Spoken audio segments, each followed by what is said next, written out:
Welcome back to BBC World. Well, the results of Europe's biggest ecological study will be published in a few days.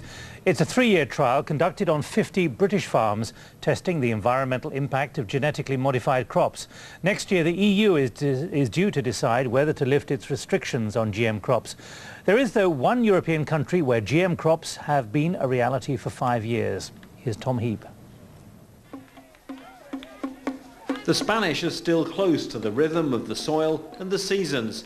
Fiesta Pilar, a harvest festival, attracts over 500,000 people to the city of Zaragoza. But away from the public display, something much less traditional is taking root in Spanish agriculture. The problem that requires radical thinking is what's making the maize fall over. This little devil is known in Spanish as a taladro. We'd call it a corn borer. And the infestation of these in this field has led to 3/4 of the crop being destroyed. It's no wonder they call this thing a plague here.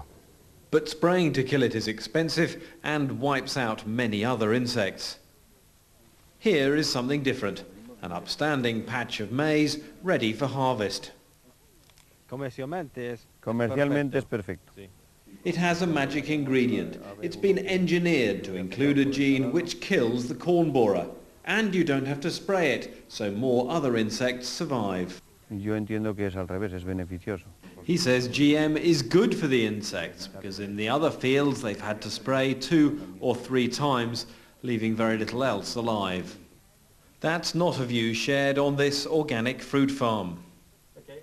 Joaquin Arque has a few pigs too, and he's worried that GM pollen could contaminate other crops.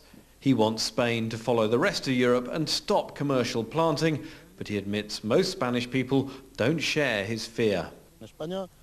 In Spain, no one talks about GM, the politicians don't speak about GM, and the press don't write about GM, so the people aren't told about the risks.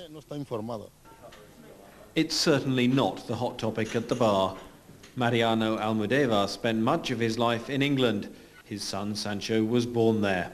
Since returning to Aragon, he hasn't seen a single newspaper article on GM, and he's struck by the contrast.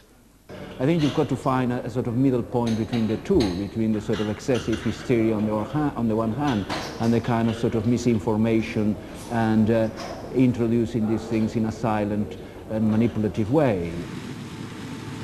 In Europe, it's only Spain that reaps the risks and rewards of GM, but the biotech companies are getting impatient.